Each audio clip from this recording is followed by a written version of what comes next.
À tous, je vous retrouve, on est le vendredi 19 novembre et il est 16 h. Je vous retrouve finalement aujourd'hui alors qu'il était prévu que je vous retrouve mercredi.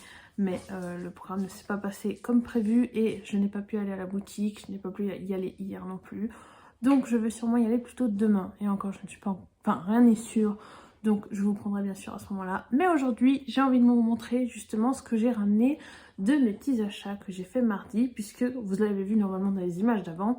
Je suis allée dans une épicerie américaine, comme je vous l'expliquais. Et on est passé aussi par Nespresso. Voilà, histoire de faire un petit réapprovisionnement. D'ailleurs, ma coloc a acheté un calendrier de l'Avent Nespresso que je n'ai pas le droit de déballer. Donc je ne peux pas vous le montrer. Mais peut-être que si j'arrive à faire des vlogmas, je vous montrerai des petits bouts de ce calendrier de l'Avent. Cette année, moi j'ai décidé de ne pas faire de calendrier de l'Avent de café parce que je n'en bois pas assez. Enfin, en ce moment, j'en rebois à nouveau, mais pas au point d'en boire un par jour. Donc voilà, cette année ça change puisque je vous l'ai déjà montré, j'ai celui des thés et je vais aussi bientôt, il faut que j'aille chercher le colis. Je vous montrerai, je ne sais pas encore quand. J'essaierai de vous montrer ça peut-être la prochaine fois, vu que normalement j'aurai récupéré les colis.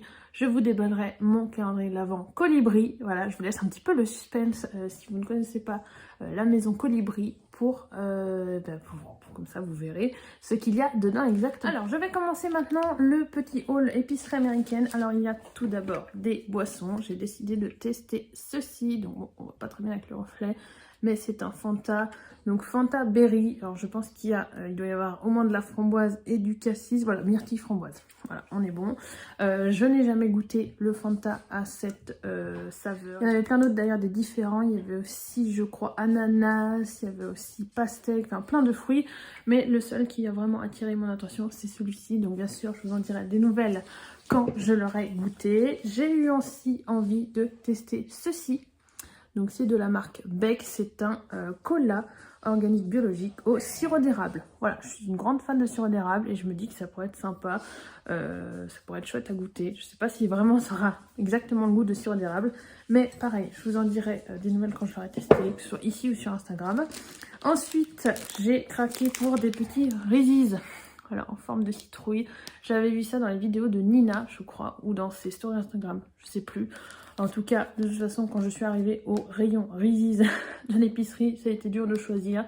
Et voilà, les petits pumpkins, c'était trop mignon, donc je n'ai pas hésité. Même si c'est plus vraiment la saison d'Halloween, hein. Mais ça reste l'automne, donc je me dis que ça marche. J'ai pris donc la version comme ceci avec du chocolat, oui c'est du chocolat au lait. Et j'ai aussi, dans le bon sens, testé ceci, donc avec du chocolat blanc. Comme vous pouvez le voir, c'est le sachet puisque j'ai déjà goûté. C'était très bon au chocolat blanc. Peut-être... c'était bon, mais je crois que je préfère quand on a le goût du chocolat avec le beurre de cacahuète. Puisque là, le chocolat blanc, ça fait forcément sucré avec le beurre de cacahuète. Je sais pas, ça m'a plu, mais pas au point de me dire que j'en rachèterais. Donc voilà, mais c'était à tester, c'était bien sympa. Ensuite, j'ai acheté ceci. Donc des Pop-Tart Cookie and Cream. J'avais trop envie de tester depuis le temps que j'entends parler des Pop-Tart. Malheureusement, j'en ai déjà goûté une. C'était pas ça. Alors je me dis, je vais peut-être voir, attendre et en regoûter une pour voir si vraiment ça passe pas ou si, je sais pas, je suis mal tombée. Je pense pas, hein. Mon avis, c'est vraiment que c'est pas du tout fait pour moi. Je sais pas, il y a un petit goût dedans qui me plaît pas. Je sais pas si c'est le sirop de maïs ou un ingrédient en particulier qui me plaît pas, mais c'est pas du tout à la hauteur de ce que j'espérais. Donc pour l'instant, déception. Je vous dirai au deuxième goûter si ça me fait exactement le même effet. Dans ce cas, je pense que je donnerai à quelqu'un. Si quelqu'un autour de moi a envie de goûter ça et aime, là je donnerai à quelqu'un. Je verrai, mais en tout cas, bon, voilà, c'est en demi-teinte pour l'instant. J'ai voulu aussi, du coup, ça me fait un peu peur pour mes prochains tests puisque j'ai décidé... J'ai acheté ceci, voilà, des macaroni and cheese tout prêts. Donc il y a juste à ajouter de l'eau et du beurre et du lait. Voilà, comme vous pouvez le voir, je sais pas si on verra bien. Voilà, donc c'est de la marque Kraft. Je crois qu'il y a, je sais pas combien il y a de portions dedans, c'est une ou deux. Mais ça faisait un moment que j'avais vu ça dans plein de hauls, épicerie américaine, etc. Food USA. Donc j'ai très envie de tester. C'est un peu en plus le plat phare des États-Unis. Donc voilà, j'ai un peu peur de ce que ça va donner du coup. Après ça avait l'air assez classique, assez sympa et assez safe au niveau des goûts. Mais du coup, comme j'ai pas aimé, je me dis qu'est-ce que ça va donner ça? Est-ce que ça va être vraiment bon ou est-ce que ça va être juste très très industriel et très très chimique? Je ne sais pas. Pareil, je vous en ferai un retour. Normalement, ils disent pas de saveur artificielle, pas de conservateur, etc. Donc on va voir si c'est à la hauteur de ce que ça promet. Et enfin, ça a coûté, voilà, le prix est là. Franchement, je trouve ça assez cher pour ce que c'est. Donc c'est un peanut butter cookie brownie bars mix. Donc c'est un mix pour faire un gâteau et c'est je pense que c'est une sorte de brookie, donc cookie et brownie mélangés avec du peanut butter. Voilà, donc il y a juste à ajouter, je crois, de l'eau, de l'huile et un œuf. Voilà. Ah non, il y a aussi du beurre et de l'eau. Bon, en fait, je pense que c'est deux préparations différentes qu'on mélange ensuite ensemble. Voilà, il faut que je regarde parce que les instructions sont en anglais. Donc ça va que je me sors pas mal en anglais, mais je pense qu'il y a des petites choses que je traduirai pour être sûre. Voilà, donc ça sera, je pense, pour notre dîner de Thanksgiving. Voilà, on n'a pas encore trouvé le plat, mais je pense qu'au niveau du dessert, ça sera une valeur... normalement, c'est une valeur sûre, hein, les préparations toutes prêtes. Ça peut aussi foirer, puisque c'est une marque que je ne connais absolument pas. Voilà, bon, ça risque d'être peut-être bourratif, je ne sais pas, à voir. De toute façon, vous devriez avoir soit des vidéos sur Instagram, soit peut-être à la fin de ce vlog, je vous montrerai le repas de Thanksgiving qu'on aura fait. Alors c'est une Thanksgiving à la française, hein. Vous vous doutez, comme je vous l'ai dit l'autre jour, je ne vais pas sortir la dinde. Même, je crois qu'ils font une sauce cranberry, moi c'est pas du tout mon truc. Et puis on sera pas 12 000, donc bon, ça n'empêche pas, on peut quand même fêter Thanksgiving à deux. Mais voilà, ça sera à la française. Je passe maintenant à ce que j'ai acheté, un espresso. Donc il fallait que je refasse un petit peu les stocks, puisque je me remets à boire du café, comme je vous l'ai dit. Et j'ai racheté un de mes préférés. Alors, je sais pas si vous, ça sera... Normalement, ça sera dans le bon sens. Et il s'agit de des capsules Altisio. Donc c'est des 40 ml, intensité 9 sur 11. Et franchement, celles-là, je les adore. C'est vraiment celles que je préfère. J'aime beaucoup en plus les mettre plutôt en version longue, même si c'est fait pour être en expresso. Mais voilà, moi j'aime beaucoup celle-ci. Et ensuite, malheur à nous, puisque nous sommes tombés sur eh bien, des éditions spéciales, notamment celle-ci. Alors je suis désolée, elle est ouverte.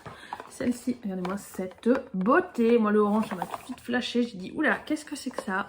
Et il s'agit de la version Pumpkin Spice Cake. Donc, c'est en édition limitée. Regardez-moi la beauté en plus des capsules. Voilà, je sais pas si on verra bien avec la lumière actuelle. Je suis désolée d'ailleurs. Voilà, trop belle. C'est une édition, donc c'est des grands formats puisqu'on est sur des tasses de 230 ml. J'ai oublié de préciser, mais c'est des capsules pour la Nespresso Vertuo. Voilà.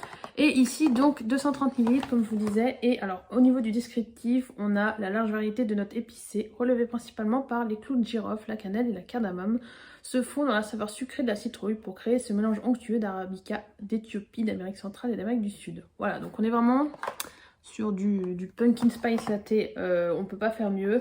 Alors, j'avoue que j'avais pas vu, mais là, ils disent en conseil de préparation d'ajouter un peu de lait. Je pense que je ferai ça, parce que, donc, comme vous pouvez le voir, j'ai testé. Malheureusement, c'est un peu trop épicé pour moi. C'est un peu trop épicé pour moi.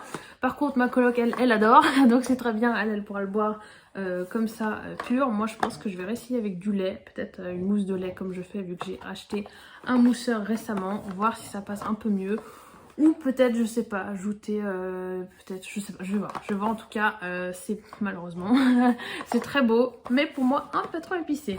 Et enfin, l'autre, par contre, là, c'est un énorme coup de cœur. C'est celui-ci qu'on a découvert, donc c'est le Forest Almond. Donc c'est pareil, en version 230 ml. Le coffret est trop beau. Trop beau. Je crois que c'est aussi une édition limitée ou une édition du moment. Et là, on est plus sur quelque chose... C'est marqué dessus, hein. Voilà, on est avec un petit goût d'amande et franchement j'en ai déjà bu deux, j'adore, c'est trop bon. Je pense même que ça va très vite se finir et que je vais retourner très vite chez un espresso pour en racheter avant qu'il n'y en ait plus, parce que c'est le genre d'édition limitée pour lesquelles je vais avoir un coup de cœur et après qui ne ressortiront plus jamais. Donc voilà, au niveau du réassort pour Nespresso, c'est fait, je crois que c'est tout bon pour le haul de mardi. Maintenant je vais passer aussi... à toutes les autres choses que je ne vous ai pas dit l'autre jour, puisque ma coloc était revenue. Donc au niveau de ce que j'ai fait aussi, j'ai oublié de vous en parler, je vous mettrai des photos juste ici. Voilà, je vais me décaler un petit peu pour que ce soit quand même plus sympa au montage. J'ai fait récemment aussi, j'ai testé la recette du beurre de pomme. Donc le beurre de pomme, je ne connaissais pas le concept, je ne connaissais pas du tout en fait. Et c'est Lizzie, donc de la chaîne Lizzie Baskerville je crois, je vous la mettrai bien sûr dans le petit i et en barre d'infos, une chaîne que j'adore suivre, que j'ai commencé à suivre d'ailleurs durant le Noël 2020, puisqu'elle a fait des vlogmas, voilà, c'est comme ça que je l'ai découverte. Et cette année, dans ses objectifs d'automne, elle avait, je crois que c'est des objectifs d'automne ou objectifs d'octobre, pardon, bref, peu importe, en tout cas, elle avait pour objectif de réaliser un beurre de pomme. Elle l'a fait, elle m'a donné trop envie. Du coup, qu'est-ce que j'ai fait? Je suis allée lui parler sur Instagram pour lui demander sa recette que j'ai testée. Et franchement, c'était un franc succès. C'était un franc succès, même si je me suis retrouvée un petit peu embêtée puisque je ne savais pas comment le manger autrement qu'en version tartine. Voilà, alors après j'ai discuté avec Lauril, je vous mettrai aussi son compte à l'écran et en barre d'infos, qui est uniquement sur Instagram, je crois qu'elle a un blog aussi. Qui elle aussi en a fait du beurre de pomme et on en discutait, je disais mais pour le reste de beurre de pomme que j'avais sur la fin où je savais pas trop comment l'utiliser, du coup c'est mes parents qui en ont profité, je m'étais dit peut-être qu'il faudrait que je teste si j'en refais un jour, de faire une partie du beurre de pomme, de le mettre dans de la pâte feuilletée pour faire un peu une sorte de chausson. Je suis sûre que ça le fera. Puisque la recette est d'une simplicité vraiment enfantine, j'ai peut-être un peu abusé de cannelle. Pour le coup, vous voyez, moi je vous dis que les capsules Nespresso sont trop épicées, mais là c'est moi en faisant ma recette qui a un peu trop abusé de cannelle. La cannelle seule ça va, mais c'est plutôt les autres épices, cardamome, clou de girofle là, quand c'est trop, c'est vraiment trop. Alors cannelle, s'il y en a un peu trop, ça peut aller. Là voilà, il y avait un peu trop de cannelle, donc si je devais le refaire, ça serait comme ça. Mais après, je pense que dans une pâte feuilletée, ça irait très bien. Ça permettrait de le finir et de ne pas... voilà, parce que le problème c'est que je suis seule à en manger, donc ça fait... Sur le coup, je me suis dit j'aurais peut-être dû faire une demi-recette, parce que c'était vraiment... c'était un peu trop pour le coup. Mais au final, voilà, ça a permis de faire goûter à mes parents, donc tout le monde y gagne. Et c'est vraiment une recette que je vous conseille. C'est vraiment une recette typiquement automne. Et voilà, je suis contente aussi d'avoir testé quelque chose de nouveau. C'était vraiment cool, donc je remercie encore Lizzie pour cette idée et pour la recette aussi, puisque bon, j'aurais sûrement pu trouver d'autres recettes, mais je trouvais ça sympa aussi de faire la recette que Lizzie avait elle-même réalisée. Je vous retrouve, je suis désolée, j'ai été coupée par un appel, je vous retrouve, normalement j'avais terminé de vous parler du beurre de pomme, donc maintenant je vais passer à la suite de tout ce que j'ai à vous dire. Il y a d'abord le fait que j'ai terminé une série durant le week-end d'Halloween, série qui était typiquement Halloween d'ailleurs, puisqu'il s'agit de Sermon de minuit. Vous aurez normalement l'affiche juste ici de la série. C'est une série Netflix faite par le producteur, un producteur dont je vous parle assez souvent, donc je vais pas vous redire à quel point je l'apprécie, Mike Flanagan. Totale réussite. Ça a été une totale réussite cette série. C'est une série qui n'a qu'une seule saison, un peu comme The Haunting of Hill House ou The Haunting of Bly Manor. C'est tout en un one shot entre guillemets. Donc vous savez qu'il y a, là je crois qu'il y avait 7 épisodes, je crois, 7 ou 8, pas un de plus, pas un de moins, et vous terminez la série, vous savez que normalement il y a une fin. Alors les fins sont plus ouvertes dans The Haunting, les deux The Haunting. Là on est sur une fin somme toute assez fermée, même s'il y a des possibilités il y a des sortes de mini cliffhangers parce que on nous laisse un plan sur certaines choses, et pour d'autres c'est quand même assez, voilà, la boucle est bouclée je dirais. Franchement, des 3 séries Netflix qu'il a fait, moi c'est vraiment ma préférée. Je me suis lancée au départ, je me rappelle, je disais à ma coloc que j'en avais, enfin j'étais pas du tout convaincue en fait, ça avait l'air bien, mais je me suis dit oh, j'ai vu le premier épisode, non je sais pas, ça a pas l'air intéressant. On a lancé le deuxième et là après c'est parti complètement, là j'étais convaincue, j'étais à fond, et du début à la fin je n'ai pas décroché. Il y a des choses un petit peu, je dirais un peu gore, un petit peu excessif peut-être, mais je trouve que ouais, tout est bien dans cette série. Il y a des moments parfois où on a beaucoup de réflexions très philosophiques, des moments même, des scènes où c'est un peu long, parce qu'on a des réflexions sur la mort, sur la religion, sur plein de sujets intéressants. Donc bon, éventuellement trigger warning pour ceux qui ont du mal avec tout ce qui est la mort, le deuil, etc.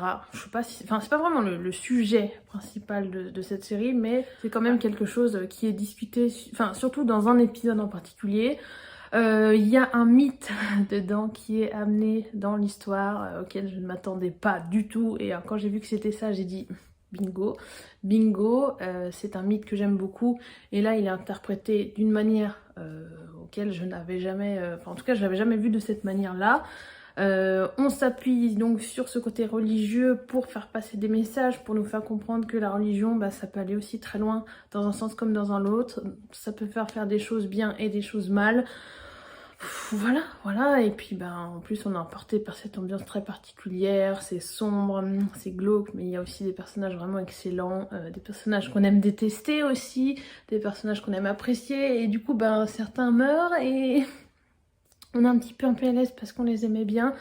Franchement, voilà, c'est une série courte que je ne peux que vous conseiller, surtout si vous avez aimé les deux The Haunting. Si vous ne connaissez pas encore Mike Flanagan, je sais pas si c'est une bonne idée de commencer par Sermon de minuit, mais si je devais ne recommander qu'une seule chose de ce réalisateur, ça serait ça. Alors en série en tout cas, ça serait ça, parce que vraiment moi, je crois même que je vais me la refaire. Je vais me la refaire parce que forcément, on termine la série en ayant un autre regard sur toute l'histoire et en revoyant certains épisodes, même si moi j'ai eu beaucoup de nez, d'ailleurs j'étais trop fière de moi. Il y a plein de choses que j'ai vu venir et j'étais trop contente que ça arrive. D'autres par contre, absolument, j'avais rien capté. Donc c'est aussi ça que j'ai trouvé génial dans cette série. Le côté, on nous amène sur des pistes en se disant, voilà, en fait on nous amène sur des pistes pour nous faire croire qu'on va être sur quelque chose de classique, de vu et revu. Et en fait non, pas du tout. Il y a des choses vues et revues, mais il y a aussi des choses où on va vous surprendre, on va tirer des ficelles auxquelles je n'étais pas forcément préparée. Donc voilà, les acteurs sont très bons. C'est des acteurs d'ailleurs qui reviennent souvent dans les autres séries de Mike Flanagan. Voilà, moi j'ai adoré, je ne peux que vous la conseiller, j'espère vous avoir convaincu. C'est vrai que j'en dis pas grand chose, je vous ai même pas fait de résumé, mais pour la faire bref, on est sur une île dont j'ai perdu le nom. On va suivre un personnage qui s'appelle Riley, je dis pas de bêtises mais je crois que c'est ça. Riley qui, eh bien quand il était plus jeune, un soir où il rentrait de soirée complètement bourré, il a écrasé une jeune adolescente, du coup il allait en prison pour ça et il sort enfin de prison, il va revenir voir ses parents sur cette île et donc il arrive, il retrouve un petit peu ses marques, ses parents, sa famille, mais aussi tous les gens avec qui il a grandi. Et en même temps que lui, eh bien un nouveau prêtre va arriver sur l'île pour remplacer l'ancien qui était parti en vacances et malheureusement il n'a pas pu revenir sur l'île parce qu'il est beaucoup trop malade, donc il a lité, etc. Donc on a envoyé un nouveau prêtre pour le remplacer. Et suite à l'arrivée de ce prêtre, donc voilà, on voit quelques messes et des miracles arrivent sur l'île. Et du coup, eh bien, le but va être d'essayer de comprendre comment fonctionnent ces miracles, pourquoi ils sont arrivés à telle ou telle personne, qu'est-ce qui fait ça et pourquoi ça arrive en même temps que l'arrivée du prêtre, est-ce qu'il a quelque chose à cacher. Voilà, franchement j'espère de tout cœur vous avoir convaincu au moins de tester, ne serait-ce que allez au moins jusqu'aux 2 premiers épisodes et là vous comprendrez un peu plus de choses. Il y a d'ailleurs un épisode qui m'a beaucoup marqué, je crois que c'est le 3 ou le 4, je ne sais plus, bon il m'a marqué mais je me rappelle plus le nom parce qu'après j'ai tellement enchaîné cette série que je me rappelais pas forcément à chaque fois le numéro d'épisode. Mais c'est l'épisode où on nous révèle un peu tout l'envers du décor, une des parties les plus importantes de l'histoire de cette série.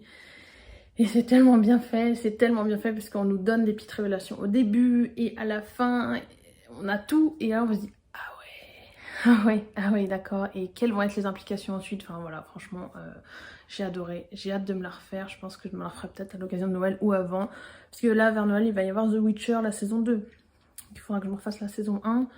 Je vais pas m'en sortir, d'ailleurs il faut que je me note, je sais pas si je ferai une vidéo là-dessus, mais je vais me noter quand même toutes les séries et films que j'ai envie de voir pour la période de l'hiver et de Noël, comme j'avais fait pour l'automne. D'ailleurs la liste de l'automne, je ne sais plus où je l'ai mise, mais il y a quand même pas mal de choses que j'ai cochées, donc je suis assez contente de moi. Et surtout là récemment, je crois qu'il est sorti mercredi, donc ça devait être le 17, Princesse de Chicago 3, ou je crois que c'est Princess Switch, je sais plus le titre exact. En tout cas j'avais adoré les 2 premiers avec Vanessa Hudgens, donc forcément le 3 il va falloir que je me le fasse très vite. Alors heureusement pour l'instant j'ai pas encore été spoilée ni rien, mais la bande-annonce m'a trop fait envie, c'est sur Netflix aussi, donc voilà. Mais le truc c'est que j'ai très envie de le voir, mais j'ai aussi envie de me refaire le 1 et le 2 juste pour le plaisir, donc je crois que je vais me prévoir ça sur la période de Noël, en tout cas sur la fin d'année 2021. Ça sera vraiment le genre de film doudou à souhait. Là je crois qu'on peut pas faire mieux. J'adore Vanessa Hudgens en plus et l'histoire c'est drôle, c'est doux, il y a plein de petites romances, de petites choses, voilà, c'était très sympa. Je ne peux que vous le conseiller. Eh bien le 1, le 2 et puis bah peut-être le 3. Mais si le 3 est dans la même veine que les deux premiers, normalement ça devrait vous plaire aussi. Voilà, donc n'hésitez pas à me dire aussi si vous avez des films à me recommander pour la période de Noël ou de l'hiver. Franchement je suis preneuse. Je sais que c'est un peu le genre de vidéo qui va pointer le bout de son nez bientôt vu qu'on est fin novembre. Donc voilà, si vous avez des recommandations, je suis preneuse, mais sinon j'aurai aussi pas mal de vidéos à regarder sur le sujet, je pense. Voilà au niveau des séries de Princesse de Chicago. Maintenant, il est temps de vous parler lecture. Plusieurs choses à vous dire. Donc au niveau de Frisson d'octobre, je vous laisserai, je crois que je l'ai dit l'autre jour, je vous laisserai aller voir sur Livre Addict mes avis plus détaillés. Mais c'est un challenge que je suis très contente d'avoir fait, même si... il y a eu beaucoup de changements au niveau de ma palle. Malheureusement, il y a eu quand même 2 abandons sur ma pile à lire initiale. Je vous mettrai la vidéo dans le petit si vous ne l'avez pas vue, cette pile à lire. J'étais très contente de la constituer, mais voilà, en fait, la seule vraie lecture que j'ai réussi dans cette pile à lire initiale, c'est la nouvelle La magie de Noël de Edwin Morin, dont je vous ai déjà parlé la dernière fois. Mais sinon, eh bien, malheureusement, j'ai abandonné Les Loups de Riverdance, le tome 1 de, je crois que c'est H.V. Gabriel. Ça, je vous l'ai déjà dit aussi, il y avait des propos grossophobes. Et malheureusement, plus le temps avançait, plus le personnage me saoulait. me saoulait, je l'ai trouvé vraiment trop génial, vraiment trop... Je sais pas, je n'accrochais vraiment pas. Ensuite, il s'est mis à rencontrer, en fait, j'ai dû arrêter à 20%, non même pas, 15 ou 20% du livre à peine. Malheureusement, eh bien, les autres personnages qu'il rencontrait, si j'ai bien compris, ça allait être des personnages importants, mais... en fait, je m'en fichais, je me suis rendu compte que je m'en fichais des interactions que pouvait avoir Lucas avec ses personnages. J'arrivais pas en plus à comprendre quel type de créature était Lucas, puisqu'apparemment ce n'est pas le type de créature auquel je m'attendais. On sait pas vraiment au début, et moi j'aime bien, en Beat-Lit en tout cas, savoir tout de suite dans quoi je suis, si je suis avec des vampires, des loups-garous, ou je sais pas, moi j'ai une série qui m'attend qui s'appelle Dragon Fury. Voilà, on est sur des métamorphes dragons ou ce genre de choses. Voilà, j'ai envie de savoir tout de suite moi où je suis, d'avoir un petit peu des éléments sur la mythologie. Pas trop non plus, puisque j'ai pas envie de tout savoir d'un coup, mais ne serait-ce que d'avoir une idée de où je mets les pieds. Et là, j'ai dit non, c'est pas la peine, il est grossophobe, il se plaint beaucoup, moi ça m'intéresse pas, j'ai pas envie de m'embêter avec ce genre d'histoire, donc j'ai abandonné. Ensuite, j'ai voulu tenter Apocalypse Zombie, donc je crois que c'était Benny Imura le tome 1. Chez Castlemore. Malheureusement, comme beaucoup de lectures chez Castlemore, eh bien la suite n'est pas éditée en français. Voilà, et il y a encore je crois 4 ou 5 tomes. Et quand j'ai vu ça, j'étais dégoûtée parce que j'avais lu je crois 25% à peu près du livre. C'était pas mal, franchement pour le début c'était pas mal. Mais quand j'ai vu qu'il n'y aurait pas de suite, j'ai dit c'est pas la peine que je m'engage dans un tome 1. Ça je l'ai beaucoup trop fait, j'avais beaucoup trop déjà, je vous en avais parlé quand je m'étais débarrassée de mes livres. J'en ai marre, moi j'en ai marre d'avoir des tomes 1 où il n'y aura pas de suite, ça me saoule et j'ai pas envie de lire cette histoire ensuite en anglais, c'est tout s'il y a 4-5 tomes. S'il y avait 1 ou 2 tomes, j'aurais dit bah pourquoi pas, je me prends la trilogie, la fin de la trilogie en VO, mais là 4-5 tomes derrière, laisse tomber quoi, c'est pas la peine, j'ai pas envie de me fatiguer avec ça. Surtout que, voilà, j'ai bien aimé le début, mais on est sur un héros qui est adolescent. Donc le problème c'est que voilà, il avait ce ton très nonchalant, très je m'en foutiste et des fois moi ça me perturbait un petit peu. Donc j'avais du mal à accrocher à ce personnage. Alors des fois c'était très drôle, il y a des moments ça faisait des scènes assez drôles, mais après bah forcément quand j'ai su qu'il y aurait pas que je ne pourrais pas lire la suite, j'ai dit ben j'accroche pas tant que ça en fait à ce personnage, j'ai pas forcément envie d'y revenir donc ben, voilà, malheureusement j'aime pas forcément abandonner les livres. Mais là j'en suis à un moment où il faut que j'arrête de me culpabiliser, où je pense que ça c'est une discussion qui revient très régulièrement. C'est bon, là je crois qu'on a assez de livres à lire tous dans nos piles à lire et nos bibliothèques pour perdre du temps avec des livres qui n'auront pas de suite ou des livres qui nous font, qui nous ennuient, voilà, qui nous ennuient ou qui ne nous font pas forcément, enfin pour lesquels on n'a pas envie d'y revenir quoi. Donc voilà, je n'ai pas hésité très longtemps. Et j'ai réussi à faire quand même d'autres lectures puisque j'ai lu pas mal de thrillers. J'ai lu notamment... j'ai perdu le titre. Oh, j'ai perdu le titre, vous l'aurez à l'écran. Donc c'est un titre que j'ai adoré, que j'ai lu en audio. C'est un tome 1 qui lui a déjà des suites d'ailleurs parues en VF. Je pense même que je vais me prévoir le tome 2 bientôt puisque je l'ai pris en e-book. Il n'est pas encore sorti je crois en audio, mais je vais quand même guetter la sortie puisque ça avait été très bien lu je trouve. Donc franchement si je vais faire le tome 2, ça serait cool aussi de pouvoir le lire et bien en audio. J'ai aussi lu, de toute façon tous les livres que je vais vous citer, vous aurez les liens en barre d'infos si vous voulez aller voir sur Livranique les fiches, les résumés, et vous aurez aussi de toute façon mon avis. J'ai ensuite lu La fille d'avant de JP Delaney, pareil c'était en audio et c'était un thriller vraiment très bon. Autant celui de Kara Hunter était bon, mais La fille d'avant était un cran au-dessus. Et voilà, de toute façon pour les trois dont je vais vous parler là rapidement, les trois c'était du thriller. Le premier était plus peut-être policier puisqu'on était vraiment dans une enquête à proprement parler. Mais ensuite on est passé sur un thriller avec La fille d'avant, vraiment que j'ai adoré. Il y a beaucoup de sujets très forts qui ont été abordés là-dedans, donc attention, trigger warning aussi, pareil, au niveau du deuil, de la perte d'un enfant. Voilà, je vais quand même le dire puisque c'est pas un élément qui spoil, c'est un élément vraiment de l'histoire. On le sait très vite, mais il y a parfois des scènes décrites très précisément et je pense que si vous êtes sensible là-dessus, ça peut gêner. Moi ça m'a gêné parce que je suis enfin vous le savez, je suis hypersensible et c'est le genre de thématique qui me brasse un petit peu forcément, mais c'était aussi très instructif puisqu'il y a des choses que je ne savais pas forcément sur la façon dont ce sujet est, comment dire, enfin tout ce qui se passe en fait, tout ce qui se passe quand malheureusement on perd un enfant, selon le stade en plus on le perd, etc. Bon, je vais pas m'étaler là-dessus puisque évidemment si vous êtes sensible là-dessus, moi je ne fais que remuer le couteau dans la plaie, ce n'est pas le but. Et c'est surtout, ce que j'ai quand même besoin de dire, c'est que ce n'est pas le sujet principal de ce livre. Voilà, La fille d'avant, c'est pas du tout ça le thème, c'est juste une des personnages, une des héroïnes qui a perdu un enfant. Ça fait partie de son histoire et forcément à des moments elle en parle un peu plus précisément. Voilà. Et ensuite j'ai terminé mon challenge avec Holiday de TM. Oh là là, je suis désolée, je suis vraiment la youtubeuse d'un carton. Vous aurez la couverture à l'écran, je crois que c'est TM Logan, mais j'ai un petit doute. Pareil, lu en audio. Assez bien lu d'ailleurs, même si parfois j'ai trouvé que la narratrice, que les transitions entre les chapitres ou certains passages de dialogue étaient pas très clairs. Je savais pas trop parfois qui parlait ou si c'était les pensées de l'héroïne ou si c'était quelque chose qu'elle disait à haute voix. Voilà, c'est à la limite le seul défaut, mais au niveau de l'histoire, moi j'ai adoré. J'ai été transportée par cette histoire qui se passe en été d'ailleurs. Alors pas du tout, du coup c'est pas du tout une lecture de saison, mais niveau thriller c'était top parce que tout le long on est là, on réfléchit, c'est très psychologique. On suspecte un peu tout le monde et à la fin j'ai même versé ma larme parce qu'il se passe un truc, je peux pas vous le dire parce que ça serait spoilé et moi-même j'ai pleuré, mais je me suis dit ah ça va, l'autrice, non l'auteur ou l'autrice, je ne sais plus si c'est un homme ou une femme, bref. Ce qui est sûr c'est que je me suis fait avoir jusqu'au bout sur certains détails, voilà. C'est très bien fait, la fin est très bien faite parce que on nous fait croire un truc et à la fin avec une petite phrase, la révélation est faite on va dire, parce que je l'avais formulé autrement mais je pense que ça spoil si je vous le dis comme ça. Voilà, jusqu'au bout, moi j'ai adoré, franchement je vais voir si je vais pas lire d'autres livres de cet auteur ou autrice, parce que franchement c'était vraiment bien. JP Delaney aussi a fait d'autres choses, dont je crois que j'ai pris un ou deux de ses livres en e-book, je me rappelle plus les titres. Mais en tout cas, il devrait atterrir dans des prochains challenges, ça c'est sûr, parce que c'est des auteurs que j'ai découverts en audio, mais que dont j'ai très envie de lire d'autres choses. Voilà.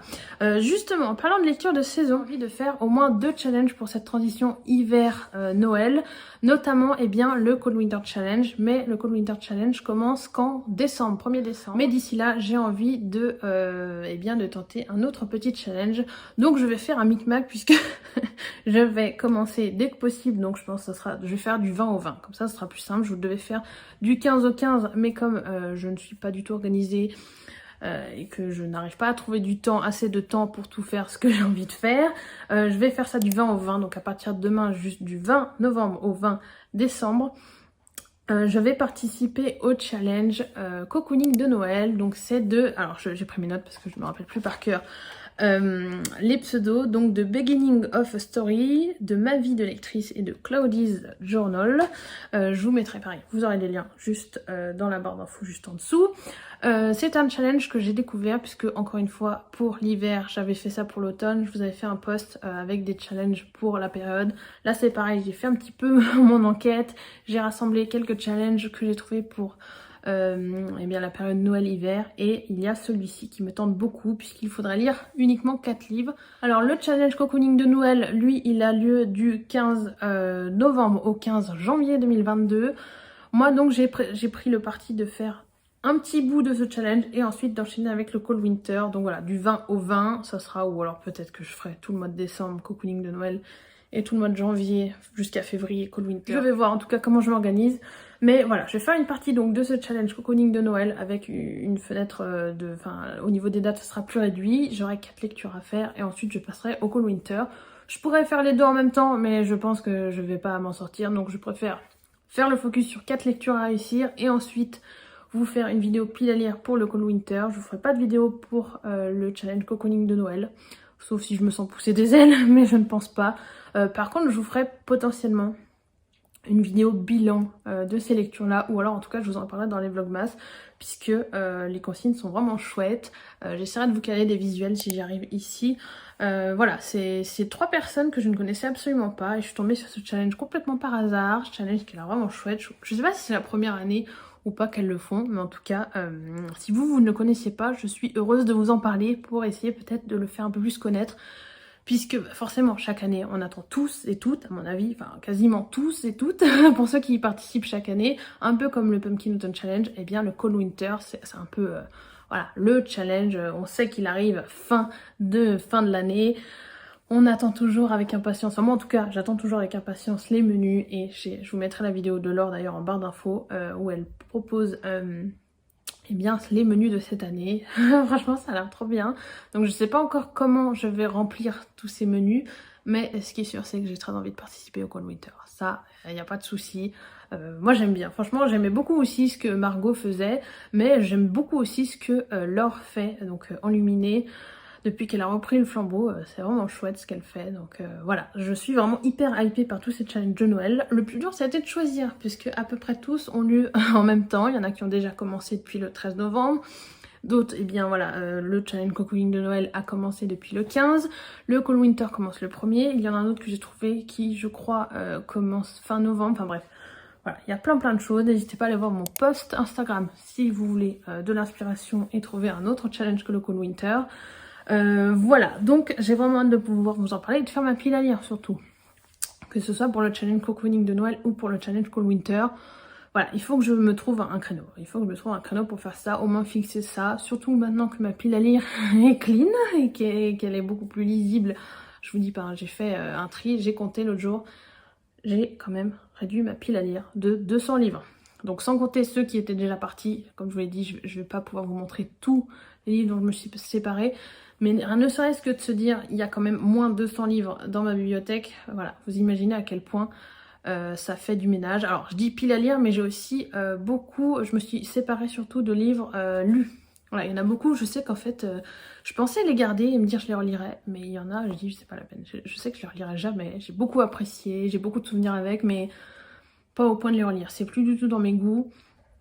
Autant il y a des sagas, par exemple Divergente, je sais que c'est pas grave, dans 10 ans je les relirai et je serai toujours aussi heureuse. Autant, eh bien il y en a d'autres, par exemple je crois que c'est, je sais plus comment elle s'appelle cette saga, mais c'est de Jake Ronover.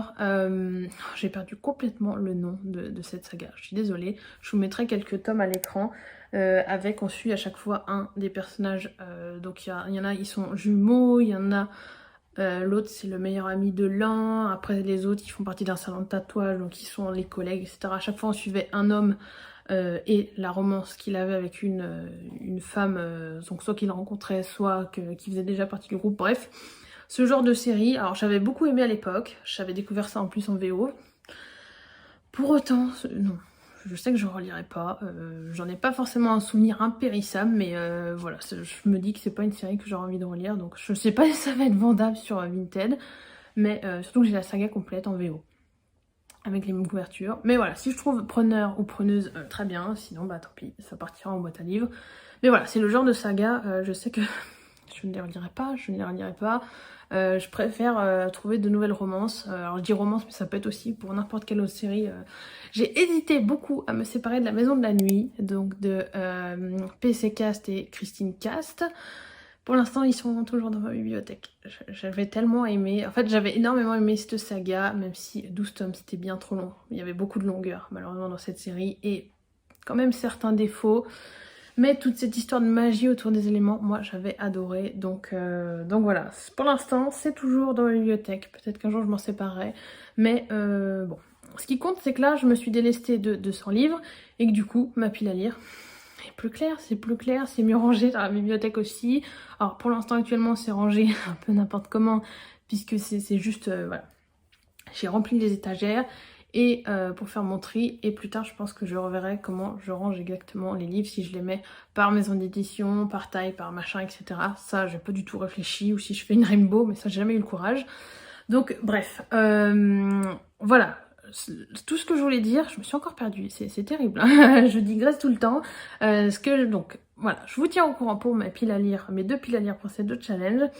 Et en parallèle de tout ça, eh bien, j'ai quand même, je suis en plein dans 2 lectures très appréciables, enfin 2 lectures géniales. 2 lectures géniales.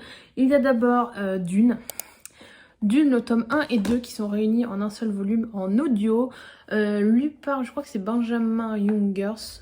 Je crois que c'est ça, je vous aurai la couverture de toute façon, comme d'hab, avec, je crois qu'il y a le nom du narrateur normalement dessus. En tout cas, c'est chez Audible, mais c'est produit par Lizzie, je crois. En tout cas, voilà, je me suis lancée après avoir vu le film, je vous en ai déjà assez parlé, donc je vais pas vous refaire un topo. Pareil, vous aurez le résumé de Dune avec un petit lien juste en dessous. Voilà, Dune, je pensais pas autant accrocher, le livre audio est génial, c'est très bien lu, et l'univers est top. J'en suis déjà à 65%, donc au départ je devais vous en parler, la fois où je devais vous en parler, j'avais à peine commencé, j'avais lu je crois 20%, mais j'étais déjà à fond. Là j'ai lu 65%, je suis encore plus à fond, puisqu'en plus j'ai terminé le tome 1 récemment, et attaqué forcément ensuite, ça enchaîne direct sur le tome 2, la fin du tome 1. Mais au secours. Des révélations qu'on a eues faites par Paul. Ah, j'étais sur les fesses puisque je ne m'y attendais pas, c'est pas quelque chose qui est dit dans le film. En fait, le film se termine vraiment comme une partie 1. Il n'y a pas de cliffhanger. Pour moi, il y a des choses, on a envie de savoir, parce qu'on a envie de savoir qu'est-ce que sont devenus certains personnages, quelles vont être les conséquences, mais il n'y a pas de vrai cliffhanger à proprement parler. Par contre, dans le tome 1, je suis contente d'avoir le tome 2 parce que cette révélation, c'est pas un cliffhanger à proprement parler, mais ça remet en cause tout ce qu'on a pu lire, en fait, tout ce qu'on croit durant tout le tome. Il y a des personnages qu'on déteste, on sait un peu qui est l'ennemi, et à la fin, Paul, il nous balance des choses, et on est là, ah mais en fait, ça remet un peu tout en cause. Est-ce que certains sont vraiment méchants? Est-ce que certains sont vraiment gentils? Qui est méchant, qui est gentil? Et du coup, oh là là, enfin... Voilà, je sais pas si c'est très cohérent ce que je dis, mais waouh. Et c'est de Frank Herbert, j'ai oublié de vous le préciser, mais voilà, j'ai vraiment hâte de continuer. Je sais pas si je lirai le tome 3 direct, mais en tout cas, j'avance plutôt bien dans ce tome 2. J'en suis qu'au début, hein, forcément. Mais il me reste, je crois, j'ai dû lire 11 ou 12 heures sur 18, donc voilà, on est sur en tout cas, j'ai presque lu 3/4, quasiment. J'adore, je vois qu'à chaque fois qu'en fait, je m'y replonge pas forcément tous les jours, mais à chaque fois que j'y reviens, j'ai envie d'y rester, j'ai envie d'écouter, je suis passionnée. Il y a parfois même des moments où je réécoute les passages pour être sûre d'avoir bien compris, d'avoir bien intégré certaines infos. Ah, typiquement, il y a des chapitres que je lis le soir avant de me coucher, je sais que le lendemain je vais les réécouter parce que comme je serai à moitié en train de m'endormir le soir, je préfère réécouter un petit bout pour être sûre d'avoir bien assimilé certaines infos, parce que tout est un petit peu important quand même dans Dune. Il y a des détails, je pense, qui me serviront pas, mais il y a des choses, voilà, c'est vraiment important. L'univers est bien décrit, franchement, c'est juste passionnant. Je suis tellement contente d'avoir été voir le film, parce que sans ça, franchement, j'aurais jamais tenté le livre. Ça, je vous l'ai assez dit normalement, je crois, ou je vous l'ai dit sur Instagram, je ne sais plus. Mais sans le film, j'y serais pas allée, ou alors j'aurais commencé, j'aurais très vite décroché parce que c'est quand même assez complexe, et le fait d'avoir le film en tête, ça m'aide carrément, parce que je sais un petit peu où on va, mais j'arrive à être surprise, voilà, avec ce genre de révélation à la fin du tome 1, je me suis pris une claque complètement, j'étais là, bon, celle-là je l'avais pas vu venir, alors pas une seule seconde, puisque dans le film vraiment c'est vraiment pas un point de l'histoire qui est abordé. Alors je pense que cette révélation est gardée sûrement pour la partie 2 du film, mais waouh, voilà, donc j'ai qu'une hâte, c'est de continuer, je crois que je l'ai assez dit aussi.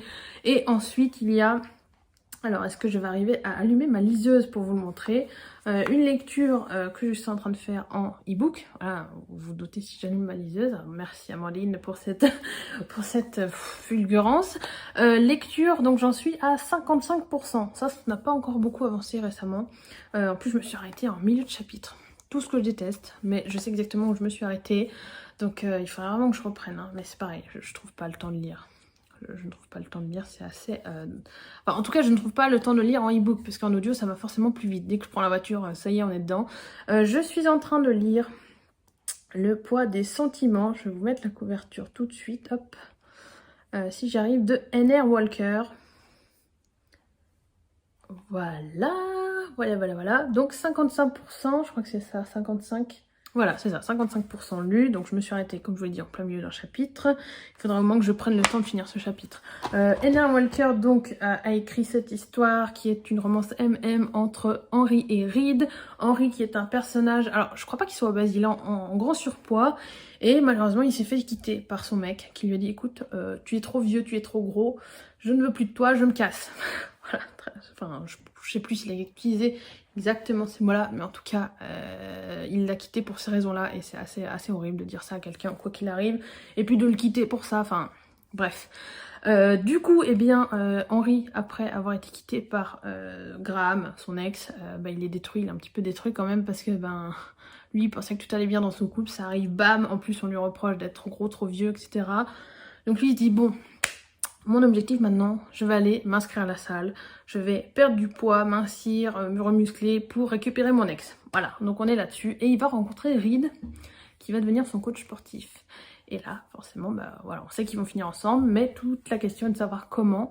Et j'aime énormément, pour l'instant j'aime énormément parce qu'on a toute cette réflexion autour du poids, du regard des autres sur le poids, mais aussi son propre regard, le fait qu'on ait confiance ou non en son corps, en son image, comment dire, l'image qu'on reflète aussi, enfin en tout cas qu'on véhicule, et tout aussi nos propres, nos propres clichés et toutes les représentations qu'on a aussi du poids, de ce que les autres peuvent penser de nous si on est gros ou si on est mince ou etc. Mais là c'est vraiment le sujet du poids dans tous les sens du terme, donc la grossophobie, mais aussi eh bien, est-ce qu'on perd du poids pour qui on perd du poids? Est-ce qu'on perd du poids pour soi ou est-ce qu'on perd du poids pour plaire aux autres? Est-ce qu'on le fait pour sa santé ou non? Enfin voilà, il y a plein de choses là-dessus. Et il y a cette réflexion aussi, donc là forcément moi je me retrouve totalement dans Henry, le fait qu'il se dit que tant que je suis gros, je ne plairai à personne. Donc il voit bien, voilà, Reed commence à le draguer un petit peu. Mais dans sa tête, lui se dit, mais enfin, c'est impossible. C'est impossible que Reed, qui est tout fin, tout musclé, hyper baraque, machin truc, coach sportif, c'est un canon, etc., puisse m'aimer moi, Henry, gros, machin, etc. Ça, c'est le genre de choses qu'on peut ressentir si on n'a pas confiance en soi. Enfin, si on est gros et qu'on n'a pas confiance en soi. Voilà, c'est le genre de choses, on se dit, quand on n'a pas confiance en soi, alors c'est pareil, hein, ça, je pense que ça peut marcher pour à peu près toutes les... Enfin, qu'on soit gros, mince, quel que soit le défaut qu'on se reproche à soi-même, si on se dit, on est trop ceci, pas assez cela, etc., forcément on va se dire, mais personne ne peut m'aimer à cause de ça. Et là, on a toute cette réflexion de Henry, est-ce qu'il va reprendre confiance en lui? Est-ce que le sport va lui apporter ça ou est-ce qu'il va faire du sport uniquement pour eh bien, atteindre son objectif, mincir et après récupérer Graham? Et là vraiment dans cette histoire ce que j'aime aussi c'est qu'on est... alors je crois pas que ça spoil, normalement ça ne spoil pas ce que je vais vous dire, mais il y a aussi toute une réflexion de Henry qui était avec son ex depuis plusieurs années. Et là, ce que j'aime, c'est qu'on n'est pas sur le cliché du personnage qui vient de se faire larguer et qui, eh bien, pleure son ex. Alors, on a le droit de pleurer son ex. Mais là, ce que j'ai aimé, c'est qu'en fait, il a cette réflexion de se dire, mais est-ce que finalement, j'ai vraiment envie de récupérer mon ex? Est-ce que je suis pas mieux sans lui? Ou est-ce qu'au contraire, je ne peux pas vivre sans lui, donc il faut absolument que je le récupère? Il a cette réflexion de se dire, est-ce que je suis pas mieux seule finalement? Est-ce qu'on ne s'est pas aussi trompé, Graham et moi, dans notre relation? Il y a toute cette réflexion-là et je trouve que c'est hyper rafraîchissant puisque eh bien, c'est des choses, je trouve, qu'on ne se pose pas assez. Moi, en tout cas, de ce que j'ai pu lire, alors peut-être que j'ai pas lu de romances assez diversifiées, mais en général, la plupart des romances que j'ai lues, eh bien, le personnage, voilà, il n'arrive pas à vivre sans son ex qui vient de le larguer. Il ou elle se morfond pendant des mois, etc., jusqu'à ce qu'il tombe sur un nouveau love interest. Et là, c'est ouah, c'est la folie, machin. Alors que là, eh bien, Henry, il se fait draguer par Reed, mais à côté, il prend le temps de se dire, est-ce que déjà je suis prêt à retrouver l'amour? Est-ce que je suis prêt à me remettre en couple avec quelqu'un? Voilà, est-ce que mon cœur est prêt? Est-ce que ma tête est prête? Mais il y a aussi le fait de... Mais du coup, là, j'ai envie de récupérer mon ex, mais est-ce que ça vaut le coup? Est-ce que... Enfin, je sais pas si vous comprenez ce que je veux dire, mais j'aime beaucoup cette réflexion de se dire aussi, est-ce que je resterai pas célibataire un temps pour, moi, me remettre un peu de tout ça? Voilà, je trouve que parfois, dans les romances où, eh bien, on a un personnage qui se fait larguer, je trouve qu'il n'y a pas assez cette notion de transition, de deuil, en fait, de deuil de la relation précédente, quelles que soient les raisons pour lesquelles cette relation s'est terminée. Voilà, on n'a pas cette réflexion sur pourquoi ça s'est terminé, enfin parfois si on le sait, hein, voilà, si machin a trompé truc, forcément la relation se finit ensuite. Mais c'est des schémas assez classiques ça, mais là, tout ce que je cherchais à vous dire, en tout cas parce que je vois que je suis en train de me perdre, c'est que la romance entre Henry et Reed n'a rien, enfin, sort des schémas classiques, voilà. Je dis pas qu'elle n'a rien de classique, non, je n'irai pas jusque là, mais elle sort des schémas classiques et il y a beaucoup plus de réflexion. C'est vraiment une romance, je dirais, adulte, alors je sais pas si c'est du new adulte, mais plus vraiment adulte, où on a ces réflexions sur, assez philosophiques même, je trouve, sur pourquoi on est avec quelqu'un, qu'est-ce que ça nous apporte, qu'est-ce que ça doit nous apporter, et enfin, comment dire, oh là là, je m'y perds, je vais arrêter là parce que je ne sais plus comment, par où, quel bout le prendre. Et j'ajoute aussi qu'on est à 55%, il n'y a pas encore eu de scène de sexe ni quoi que ce soit entre les deux personnages principaux. Voilà, donc c'est une romance, je ne sais pas si on peut vraiment dire que c'est un slow burn, mais en tout cas, ça va tout doucement, c'est mignon, il y a des petites choses qui se créent. Henry n'arrive toujours pas à croire que Reed s'intéresse à lui, mais moi j'ai hâte, j'ai hâte de voir comment ça va se goupiller ensuite. Quels vont être éventuellement les problèmes qu'ils vont rencontrer, puisque on sent quand même que Reed, voilà, Reed il a confiance en lui, il sait il sait qu'il plaît, il s'entretient, etc.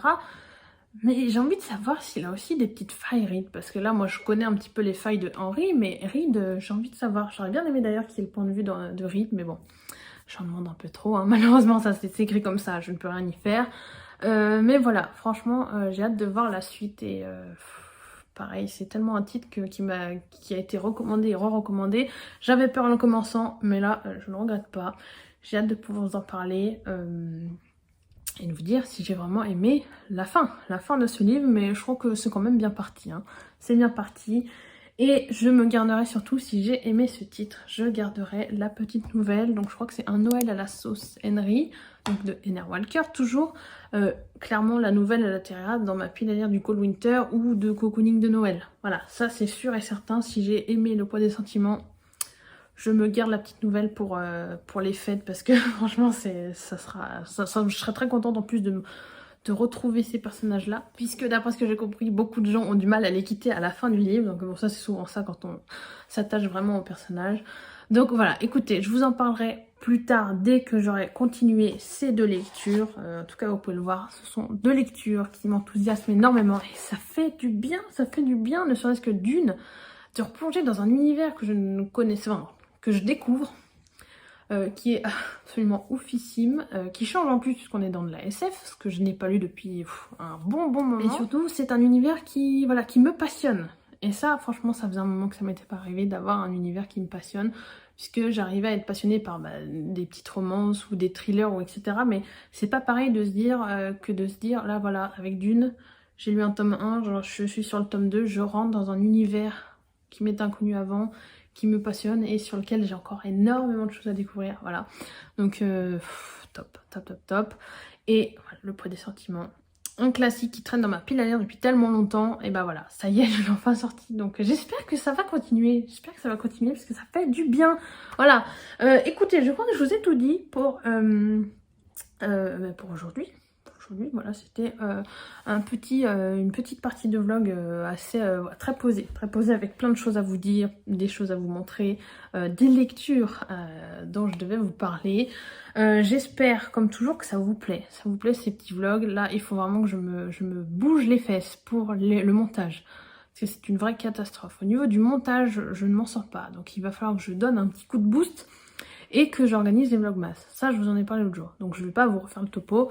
Vous le savez, il faut que je m'organise pour faire les vlogmas. J'espère, ça sera vraiment un chouette défi cette année de vous faire ça. Parce que franchement, ça me plairait beaucoup d'y arriver au moins une fois. J'avais réussi une année à vous faire des vlogmas. Alors peut-être pas tout le long, mais en tout cas de vous en faire régulièrement. Et même j'avais réussi de toute façon eh bien, le challenge écriture que j'avais fait durant le deuxième confinement, premier confinement, je sais plus. Je vous remettrai. Si je vous mets la playlist ou en tout cas la vidéo explicative du challenge. Voilà, j'avais réussi à être hyper organisée, à faire les montages tous les 3 jours. J'arrivais à vous poster les vidéos. J'étais trop fière de moi. Donc je me dis, je l'ai fait une fois. Il n'y a pas de raison que je n'y arrive pas à nouveau. Voilà, ça sera juste un taf peut-être plus conséquent de faire ça pendant 24 jours. Voilà, je vous tiens au courant de toute façon et puis je vous retrouve donc une prochaine fois. Normalement, si tout va bien, ce sera pour vous montrer la boutique Tea Héritage. Et bien sinon, ce sera pour le repas de Thanksgiving. Voilà, donc je vous retrouve une autre fois. À plus tard.